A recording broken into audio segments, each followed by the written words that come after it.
Ketakutan sering melanda pikiran, perasaan, dan hidup kita. Entah itu datang dari perasaan atau interpretasi, serta dari apa yang kita lihat. Tetapi apa yang saya takutkan itu tidak terpikirkan sebelumnya dan ini suatu fakta.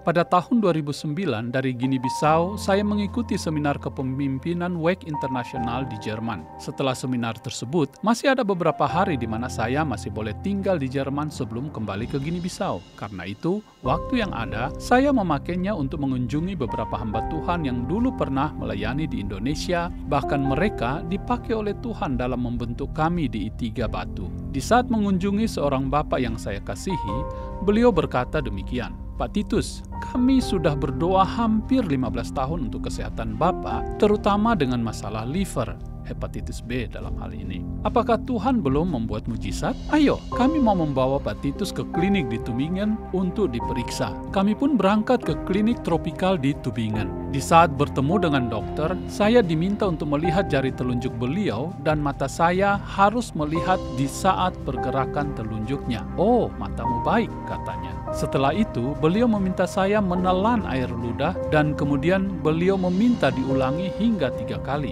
Lalu dia berkata, "Mengapa ada benjolan di leher bagian kanan?" Kemudian dia menaruh jarinya untuk meraba leher dan mengatakan bahwa ini harus segera ditangani. Segera saya dikirim untuk melakukan MRI di klinik yang lain dan setelah itu disuntik dengan laser yang membuat seluruh tubuh saya bercahaya. Kemudian hasilnya dikatakan bahwa segera saya harus menjalani operasi tiroid. Pada akhirnya karena tiroid, maka rencana awal untuk memeriksa liver atau hepatitis B tidak jadi dilakukan karena ada hal lain yang lebih serius. Namun karena saya tidak memiliki asuransi dan izin tinggal di Jerman hanya tinggal 4 hari saja, maka tidak bisa dilakukan apa-apa. Di hari kelima, saya balik ke Guinea-Bissau. Di saat mendengar dan memikirkan hasil MRI bahwa ada masalah tiroid yang serius, firman Tuhan dari Matius 14 ayat 27 yang merupakan ayat hafalan kami di ibadah minggu sebelum saya ke Jerman, datang dengan jelas di benak saya. "Tenanglah, aku ini, jangan takut."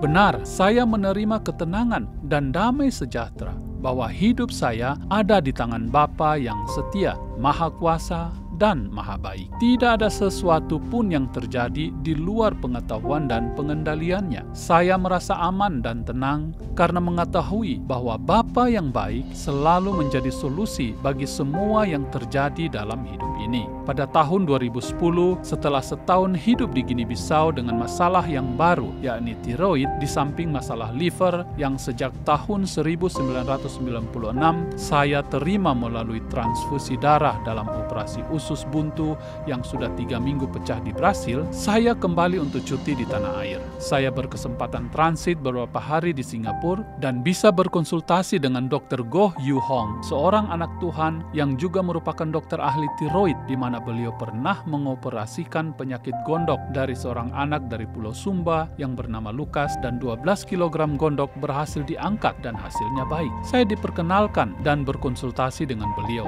Di saat konsultasi, beliau mengirimkan saya untuk melakukan USG tiroid di klinik terdekat, yakni klinik Paragon. Dalam 2 jam, hasilnya keluar dan dibawa kepada dokter. Setelah melihat hasilnya, Dr. Goh Yu Hong berkata, "Mungkin lebih baik saya kirim kamu untuk USG di klinik lain agar ada perbandingan hasilnya." Benar, dari klinik lain dikatakan oleh Dr. Goh bahwa hasilnya sama, di mana tiroid yang ada mengecil dan tidak perlu dikhawatirkan. Kelihatannya pernah membesar, namun itu semakin mengecil dan tidak ada lagi tanda infeksi. Berita ini membuat saya mengaminkan kata firman Tuhan, "Tenanglah, aku ini, jangan takut." Puji Tuhan, saya tidak perlu menyimpan ketakutan atau kekhawatiran, apalagi dibayangi dan dikuasai oleh 2 hal ini, yakni takut dan khawatir. Hidup ini miliknya dan berada dalam pengendaliannya yang berkuasa dan merencanakan secara detail setiap jengkal dan waktu hidup ini. Penting untuk terus melayani Tuhan tanpa takut dan khawatir, baik untuk kenyataan hidup hari ini dan saat ini, masa depan untuk hari esok, dan seterusnya. Musim panas tidak untuk selamanya karena akan berakhir dengan datangnya musim hujan. Musim saja bisa berganti, apalagi hidup kita yang disertai dan diprogramkan oleh Bapa yang Maha Baik. Puji Tuhan, haleluya.